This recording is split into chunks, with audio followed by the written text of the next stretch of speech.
उस सुबह तालाब पर धुंध छाई हुई थी और उस धुंध के साथ पानी पर एक खबर तैर रही थी। खबर ये कि एक आदमी की लाश मिली है। तो कुछ ही घंटों में पुलिस की गाड़ी आती है और चली भी जाती है। एक जांच होती है और फाइल बंद। बस मौत को एक सीधा साधा नाम दे दिया जाता है, हादसा। अब देखिए, कागजों पर तो मामला यहीं खत्म हो गया, एक और दुखद हादसा, बात खत्म। पर क्या सच में, या फिर असली कहानी, असली सच उस तालाब के ठंडे गहरे पानी में कहीं अपनी सांस रोके बैठा था।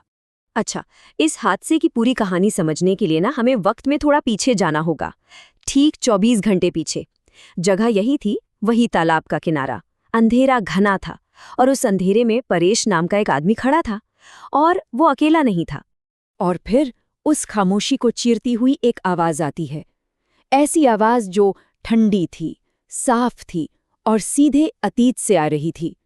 एक इल्जाम जिसने सालों से दबे एक राज को फिर से जिंदा कर दिया। आवाज ने कहा, तुमने मुझे और मेरे पिता को इसी पानी में मरने के लिए फेंका था। उस आवाज में ना सालों का दर्द था और एक धधकता हुआ गुस्सा भी। आवाज आगे कहती है, और दुनिया को तुमने एक कहानी सुना दी, सबको बताया कि हम तो बस डूब गए। एक सफेद झूठ जिसने कत्ल को हादसे का नाम दे दिया था। तो सवाल ये है कि इस कत्ल और इस झूठ के पीछे वजह क्या थी? जवाब है लालच, सिर्फ लालच। तुमने ये सब कुछ हमारी जमीन हड़पने के लिए किया ताकि तुम उस पर अपनी शराब की फैक्ट्री बना सको।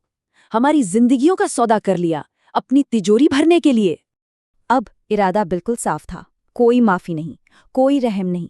ये वक्त था इंसाफ का, या शायद कहना चाहिए बदले का। मैं वापस आ गई हूं अपना बदला लेने। सोचिए, परेश का क्या हाल हुआ होगा। उसके पैर जैसे जमीन में जम गए। वो भाग भी नहीं सकता था। आखिर कोई अपने अतीत से कहाँ भाग पाता है?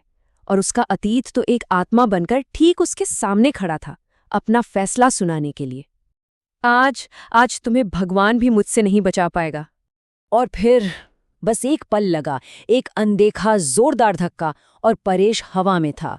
उसकी एक चीख जो शायद पूरी भी नहीं हो पाई, और वो सीधा उसी तालाब के बर्फ जैसे ठंडे पानी में जा गिरा। पानी की सतह पर कुछ बुलबुले उठे और फिर एक मौत जैसी खामोशी छा गई। परेश डूब चुका था, हिसाब बराबर हो चुका था, और वो परछाई, वो आवाज रात के अंधेरे में ऐसे गायब हो गई जैसे कभी थी ही नहीं। और फिर अगली सुबह होती है, सब कुछ बिल्कुल कायदे से होता है। पानी में एक लाश दिखती है, पुलिस को इत्तला दी जाती है, एक जांच की जाती है और लाश को परिवार वालों को सौंप दिया जाता है। मौत की वजह? डूबना। और बस यहीं पर वक्त का पहिया पूरा घूम जाता है। जरा सोचिए, 2 मौतें, एक ही तालाब, और दोनों की वजह भी एक, डूबना। फर्क सिर्फ इतना था कि एक कत्ल को सालों तक एक हादसा बताया गया और अब एक दूसरे कत्ल को हमेशा के लिए एक हादसा मान लिया जाएगा।